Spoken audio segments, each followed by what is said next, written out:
Hey there, truth seekers. I'm Larry Litton, your guide through the maze of modern politics and power dynamics on liberty, leadership, and lies. Each episode will challenge the narratives, expose the lies, and celebrate the leaders who champion true liberty. Get ready to question, learn, and maybe even change your mind. So let's dive into the truth together. Good morning, ladies and gentlemen. Boy, do I have a treat for you today. More than just today, too, because this week's episode is the first part of a three-part interview with a great American. More on that in a bit, though, because this interview is a slight change in plans. I originally had an interview queued up with a different individual heavily involved in Republican politics, but there were several factors that led to the postponement of that, which I will discuss in a future episode. Regardless, though, the guest for the next three episodes is incredible, as I hope you will come to realize over these next few weeks. A bit of update on the local events, though. Regular listeners of the show know about my actions and efforts to properly align the Sevier County Republican Party with a national platform and move it away from the type of organization that it currently is, one that's more like a Rotary Club with extra steps and the requirements to have the correct last name or connections to the good old boy network here in our little corner of East Tennessee. I've been working at that for a few years now to no avail so far. These good old boys are burrowed in like ticks that you cannot get rid of. And they act the same way. They suck the blood or the liberty of the people. Anyway, after the biennial reorganization meeting where the current chairman brought up some counterpoints to my 60-second pitch that I wanted to get more information on.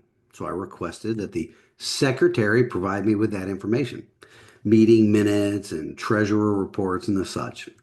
In fact, I started requesting some of that information before the reorganization meeting, and it's still unanswered.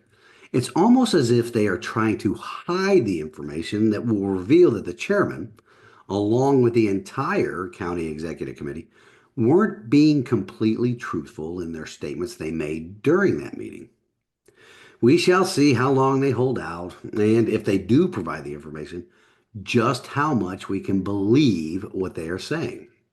Also, since the chairman is a government official, along with the makeup of the voting members present during the reorganization, that caused me to submit an open records request with the county that hasn't been answered yet.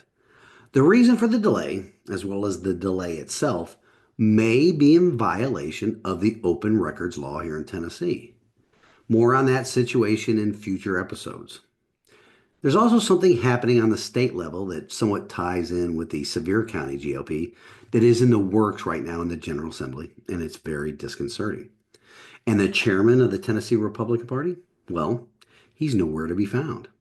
It would seem that certain trans-Publican lawmakers in the General Assembly, they are quite unhappy with grassroots conservatives taking control of their county GOP organizations, and they have proposed legislation that would impose government control on how the local parties operate. It's very, very troubling, folks. And Chairman Scott Golden, well, he's conspicuously absent on this issue. He's also absent on the issue of several pieces of legislation that would have closed our primaries here in the state that was killed in committee or subcommittee by none other than quote unquote Republican elected officials. Now, why would these Republicans do that, you may be thinking? Well, it's because these so-called Republican lawmakers need the votes of Democrats to win their primary elections, and they want the crossover voting to continue. As I always say, there is nothing so well designed to rob the people of their liberty than the government they apathetically let get elected. That is true of all levels of government.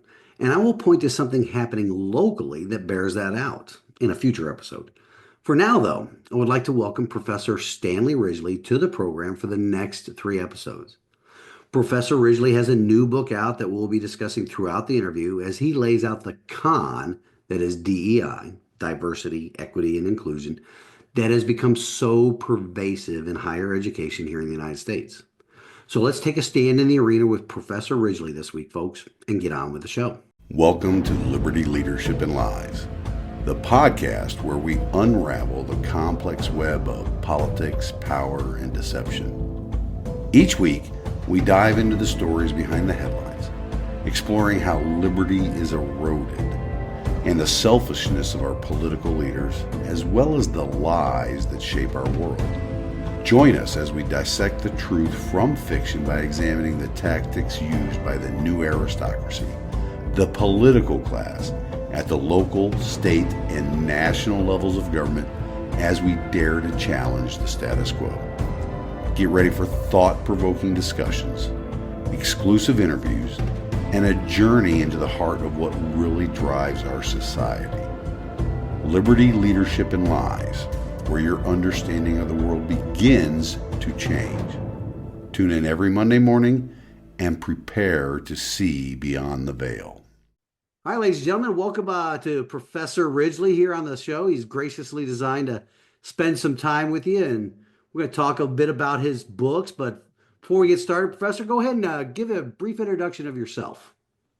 Well, I like to be humble when I'm doing that sort of thing. I give a brief. That's what my wife tells me to do. So I give a brief intro. I'm a professor of management. I'm a full clinical professor of management at Drexel University. I have a multiplicity of interests. I'm a former military intelligence officer, and I like to think that I bring a certain analytical acumen to the way I teach. I've taught in Colombia, Russia, communist China, and Colombia and Singapore. And I have a PhD in international relations and Soviet security studies, and an international MBA from Temple University, having studied in both Paris and in Moscow. So that about does it. Great. So what prompted you to write this latest book? Well, your two books that I've delved a bit into them a bit, and find them a very interesting premise. But you called DEI, or diversity, equity, and inclusion, the biggest con of the century. What first opened your eyes to this? Yeah. What first opened your eyes to this scam? Well, when you live and breathe it every day on the college campus, it tends to wear on you after a while when you begin to see this alternative reality, or what's called, I think, gaslighting. That would be the popular expression of it. That you see what is really fake academic nonsense coming into the academy, and portraying itself, dressing itself, in emperor's new clothes fashion, and is being supported by administrators who really have nothing to do with the faculty. It's being supported, and it's being forced on our college students, faculty to a certain extent, and staff in so-called DEI trainings. Let me be clear here. The big problem with DEI, and this is really escapes the ken of good-hearted people who, they believe in diversity, equity, and inclusion. They're left to define that themselves. And what we find is that people have an impression of diversity, equity, and inclusion that is really a definition that they've contrived in their own imagination. It's almost like there's an empty decanter here, and the DEI proponents say, hey, fill that bottle up with your good feelings, your vanity, and your narcissism, and your virtue, and then you can, and then we'll go with that. And that's what DEI will be. But the fact is that DEI is a noxious doctrine, toxic ideology that is propounded by a bunch of mediocrities, modestly educated, with almost no discernible skill sets. And it's very primitive. It divides humanity into two categories: villains and victims, oppressors and oppressed, exploiters and exploited. And these categories are based completely on race. And that determines really basically what you do, how you view the world. And all of this happens under an umbrella of what they call white racist America, an America that is permeated with what they call, again, a white supremacy culture. And there's this constant battle, and students are being enlisted into this battle as either villains or victims. Now, if you're a villain, you have to repent, you have to confess, and you have to work against this racism, or you're complicit. If you are a person of color, and I think I use that term advisedly because we're African Americans or persons of color, okay, but Asians, Jewish folks, and Indian Americans are only people of color as it supports the narrative of DEI. Other times, Asian Americans are called white adjacent. That means that they have somehow have acquired some of the privileges that have accrued to white Americans. It's an incredibly bizarre construct that these folks, these DEI folks, have prepared and built on the campuses, and they've been given carte blanche as of say 2020, 2021 to propound this. So this is a far cry from the, well, DEI is only about creating a level playing field. Oh, it's only about teaching about race and teaching about slavery. It's about giving everyone a shot at the brass ring. No, it is none of those things. And if any of those things actually happen, it's usually by chance or as a byproduct of what is actually going on, which is incredibly noxious. It's toxic. And I will tell you this right now, Larry, that if I had my druthers, because of what these folks are doing to our students and inflicting their doctrine on our faculty, they should be fired immediately and escorted from the premises of the campuses and have their belongings shipped on to them later on. They're that bad, and I firmly believe that. So would you say that DEI is an offshoot or a subset of the critical race theory? No, it's the action arm of critical race theory. You talk Action. about critical race theory, this is how they analyze, which this is basically a neo-Marxist theory. They don't hide it. I'm not making this up. This is what they say about their theory. Critical race theory comes out of critical theory, which is neo-Marxist and has been around since the 1930s from the Frankfurt School theorists. And basic critical race theory, again, does exactly what I just laid out for DEI. It's a theoretical form of it. DEI merely implements critical race theory on the college campuses. Right. I mean, there is no amount of money or government control that ever could impose equality across the spectrum. I mean, it's impossible. But that's what they try to get us to. Well, they use the term equity, and they're very keen about that. Equity instead of equality. Equality means you give everyone a shot to start the race at the starting line, right? That's the idea of equality. We all start it, and we want to give everyone as much opportunity, equal opportunity as we possibly can. Now, equity, when you start talking about equity, this is Karl Marx distilled. Equity is the idea we all will end up at the finish line together. That's equity. And if someone else needs a boost along the way for whatever reason, well, we're going to give them that boost. And whether that's fair in some cosmic sense, I don't know. But the point being is that whenever you start talking equity and you're placing these demands on people in, say, the university system or medical training, life and death professions such as engineering, such as doctors, such as airline pilots, then there's a problem. Because if you're mandating equity and you know that people are differently abled, people have different talents, people have different work ethic, and people are not going to end up at the finish line at the same time. But if you require that, then you're going to have to come up with workarounds. And workarounds might be giving points or bonuses in study based on how hard you tried, or basically superficial characteristics such as skin color. And then these folks are given a degree, they go out and they build bridges. They fly hundreds of thousands of passengers every year. Upside down.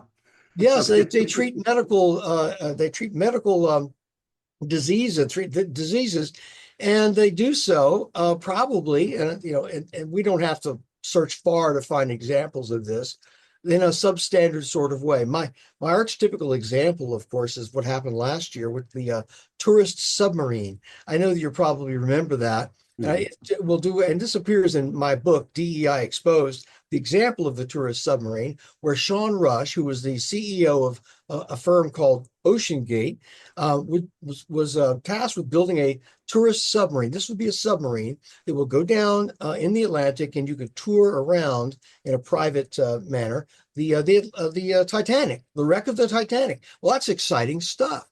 The only problem is that Sean Rush, decided that he didn't want 50-year-old and above white men who had been former submariners or submariners, however you pronounce that. Submariner, I'm one. Submariner, okay.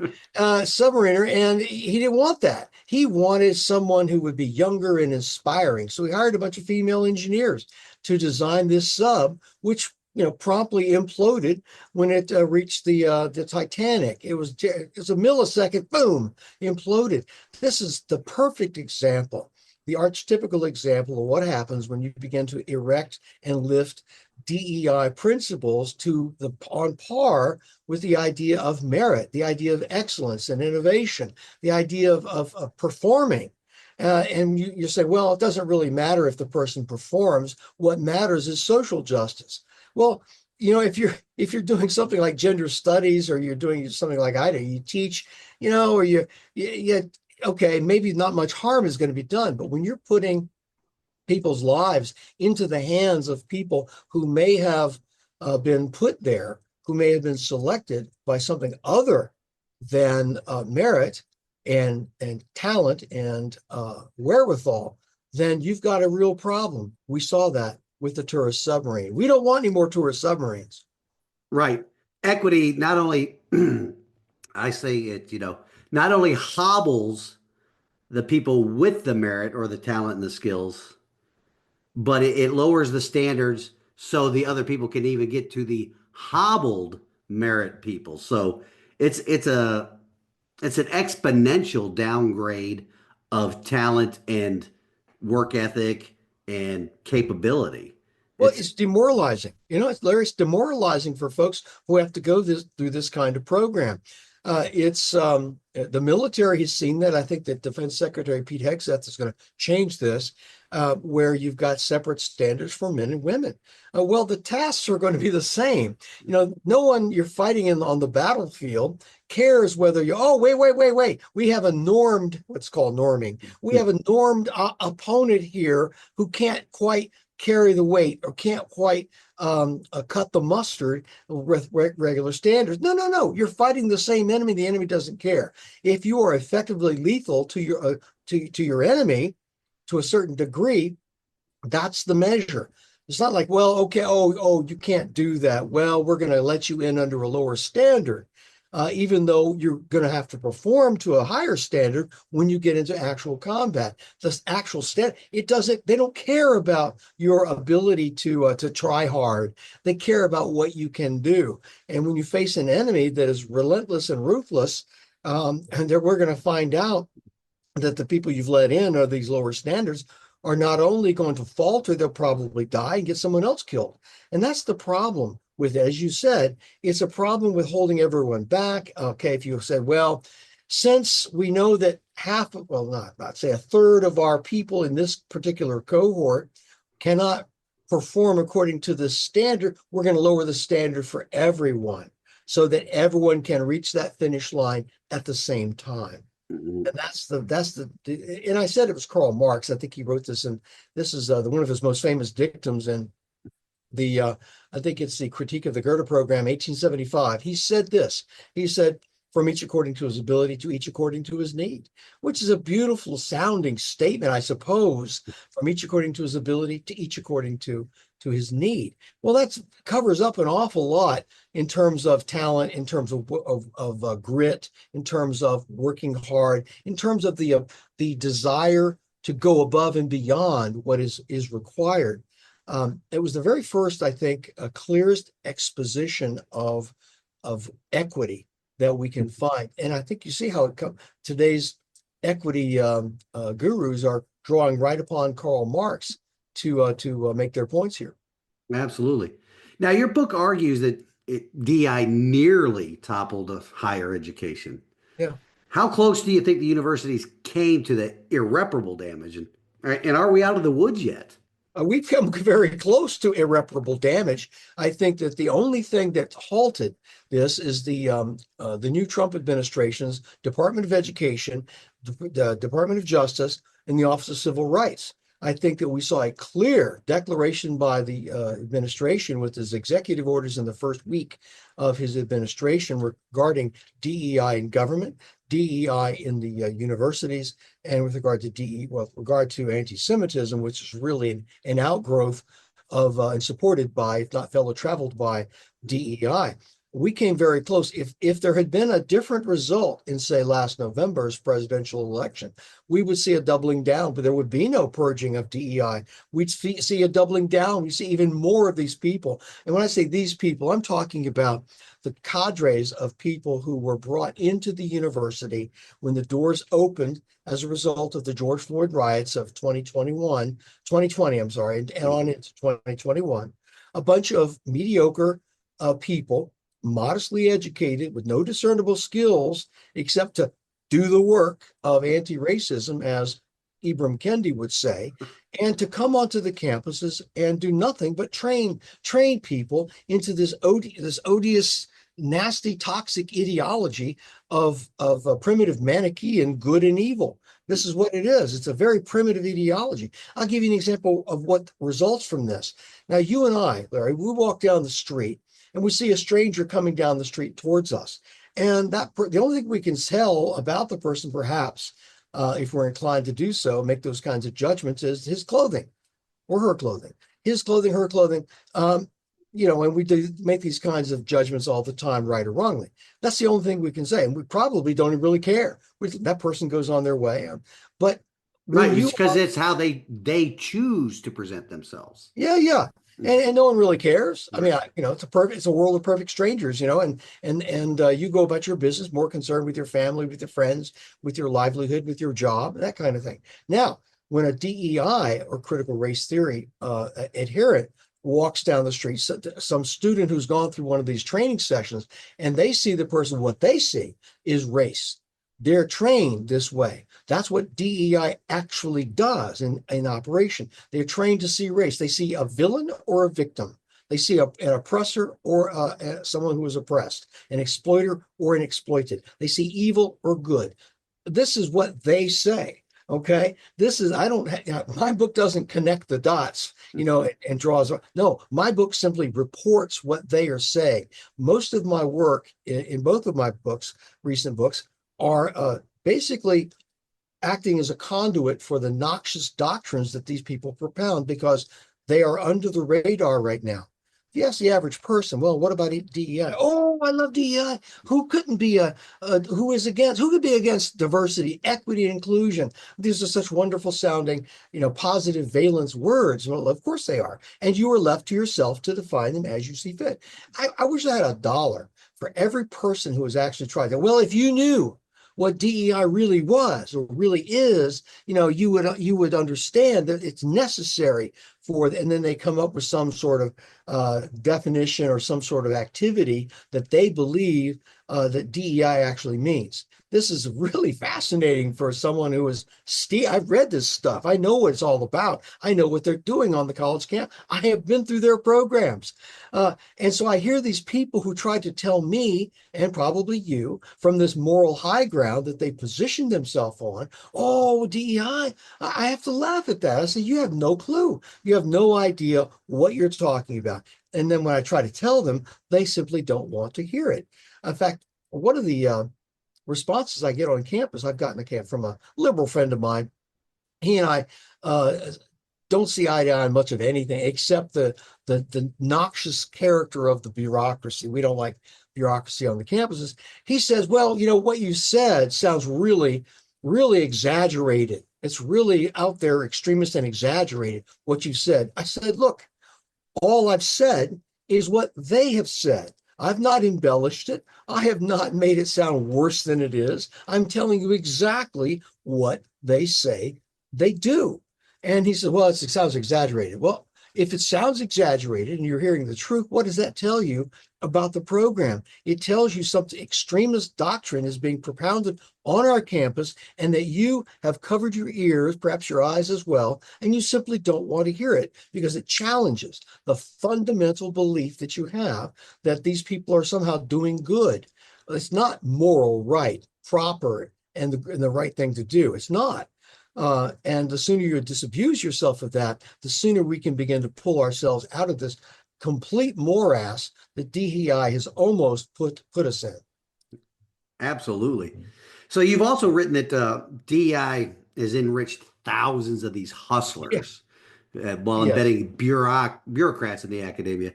Can you give us a good concrete example from your book of how this has played out on a campus?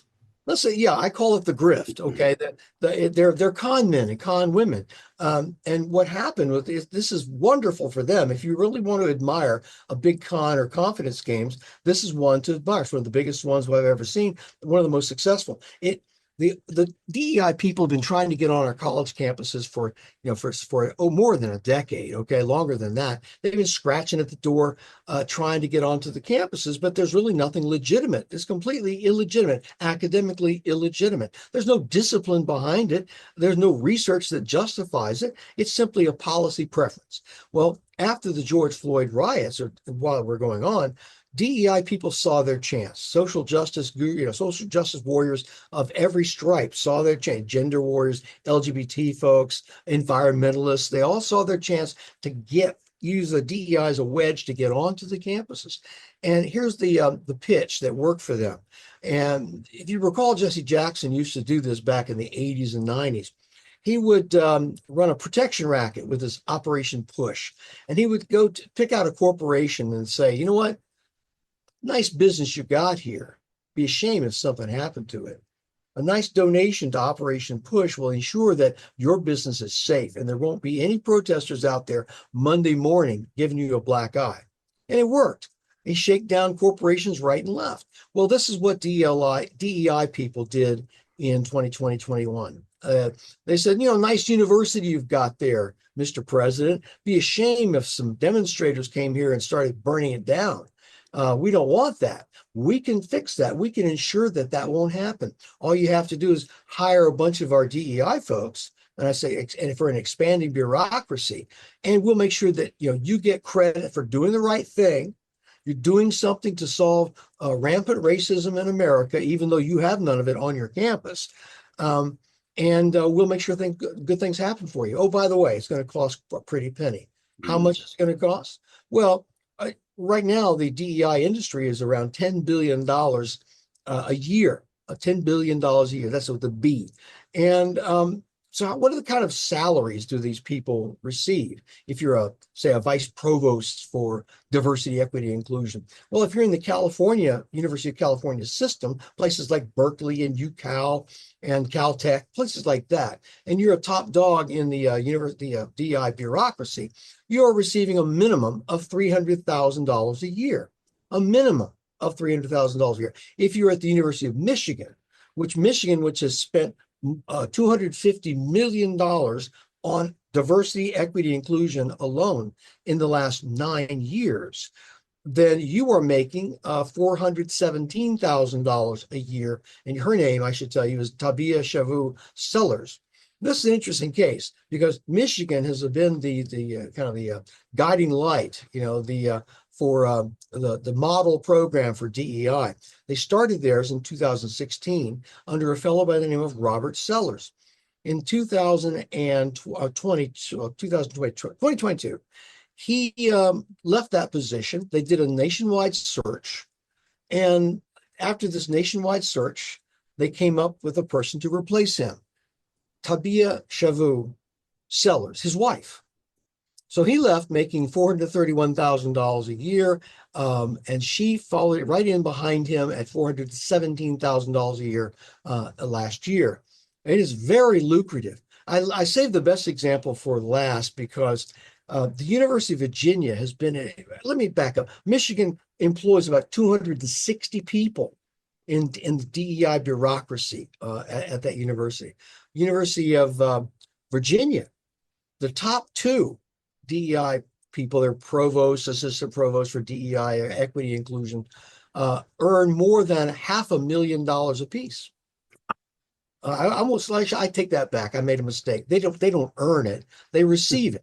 They receive $500,000 apiece in salary and benefits. Now, if you add the third ranking person, she makes $405,000 a year in salary and benefits. So there you have about $1.5 million out of an entire budget of DEI budget of $20 million a year. $20 million a year to make people feel good about each other. Their bureaucracy comprises 60 people. Now you compare this to what the governor of Virginia makes, Glenn Youngkin. He receives $175,000 a year to run the entire state of Virginia, while these functionaries, these apparatchiks at cadres at UVA, DEI people, the three top people receive a total of $1.5 million. That's what I mean by lucrative. Man, what a grift. What a grift. And mediocrity pays very well. Yes, it does. Yes, it does. Let me drink to that. I've I've been doing it wrong my whole career. I mean, what's not to like about it if you're inclined that way, if you have no morals, Right. if you have Eh, no morals, no ethics, no work ethic, and you don't mind, conning people, what a grift it is. Yeah, that's one of the things I see with a lot of these proponents of and activists in the DEI and the Yeah, TRT space is yeah. that they are morally bankrupt. Yes, they are.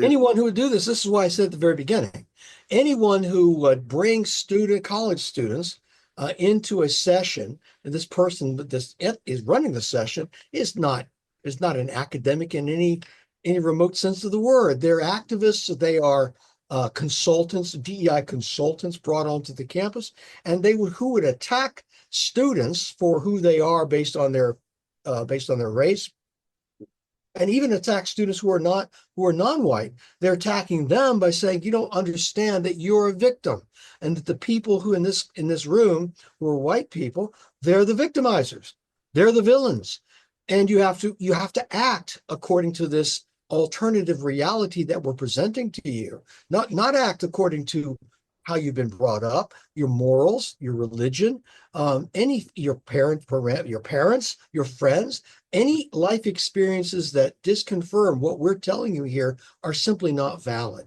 You have internalized the view of the oppressor, and you must act to correct that. You white folk, you have to confess your complicity in a white racist system, and you have to pledge to work for equity and anti-racism to make the world right. This is their message. And anyone who would do that, that's bizarre. That's cult-like stuff. Okay. Now, anyone who would do that needs to be fired. They need to be fired. And I mean that literally. They need to be escorted off the campus. And what we ought to do, too much to hope for, is find the people who hired them. Find the people who bought into that program and brought them onto the campuses. Well, good luck with that, because the next big battle is going to be finding out who's responsible. Good luck. It's usually going to be so, those people left. Those people have long ago left the university. I've seen this play out so many times. They're no longer with the university. And the They board made retired. that That kind of decision. thing. The board's changed over. Don't Yes, worry. exactly. The board made that decision, and we've replenished the board, we've refreshed the board. We're moving on. We're not looking back. That kind of thing. Yeah, the old Beavis and Butthead, it was other kids.